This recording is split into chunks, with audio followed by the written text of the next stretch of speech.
اسلام جانوروں پر بھی بہت بڑی رحمت ہے کہ وہ جانور جو انتہائی ذہین ہے، جن کو اندازہ ہو جاتا ہے کیا ہونے والا ہے، ان کو مارنے کی بھی اسلام نے اجازت نہیں دی ہے. اس کو پہلے سے ترس آئے گا آپ کو.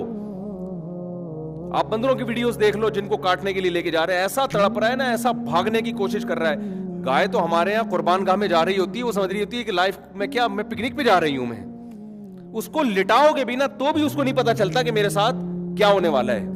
وہ ٹانگیں تو مارے گی، ظاہر ہے وہ تو رسیاں بندھی ہوئی ہیں اس کی.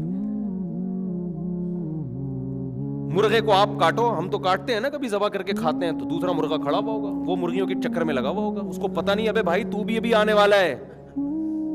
آپ کو اگر کوئی کہہ دے کہ پھانسی کے پھندے پہ لٹکنا ہے، آپ شادیوں کے چکر میں پڑو گے؟ ہے بھائی ابھی آپ نے چھری کے نیچے آنا ہے. کتنی حسین لیلائیں گزر رہی ہوں، آپ بولو گے بھائی میری جان بچاؤ، میرے بھائی لیٹا ہوا ہے. مرغے کو آپ کاٹ رہے ہو، ایک کاٹا، دوسرا کاٹا، تیسرا